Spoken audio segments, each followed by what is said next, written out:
I'm Mark and I work at Concrete Canvas. I'm a research and development engineer. So I design and build the main production line for Concrete Canvas, which makes our material. I did maths, physics and chemistry at A-level. I chose those subjects because I enjoyed them. To do engineering at university you need maths and physics. I enjoyed those, which led me to believe that I think I would enjoy engineering.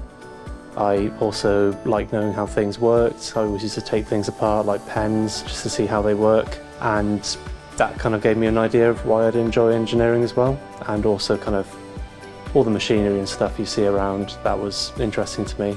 Got my A-levels in maths, physics and chemistry, and then I went on to do engineering at university. I did a year in industry and a master's. You don't have to go to university to do engineering. You can do it through apprenticeships. The main skill I would say I use every day is problem solving. So a lot of my work is we have a problem, we need to fix it, and to do that we use our engineering skills to do that. So we have to design a faster, better, more efficient way of doing something, or sometimes a way of doing something no one's ever done in the world, and that's where we get patents involved.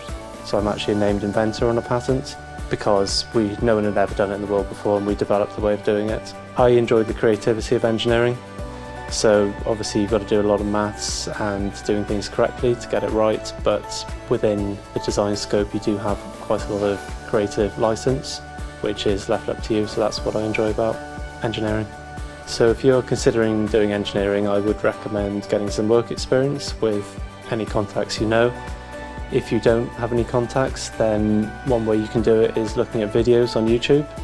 It might seem a bit weird, but we use it a lot at work to look at different machines around the world, and there's a global wealth of knowledge out there on all sorts of engineering, which can give you a really good taste of what we do in our career and where you could spend your career.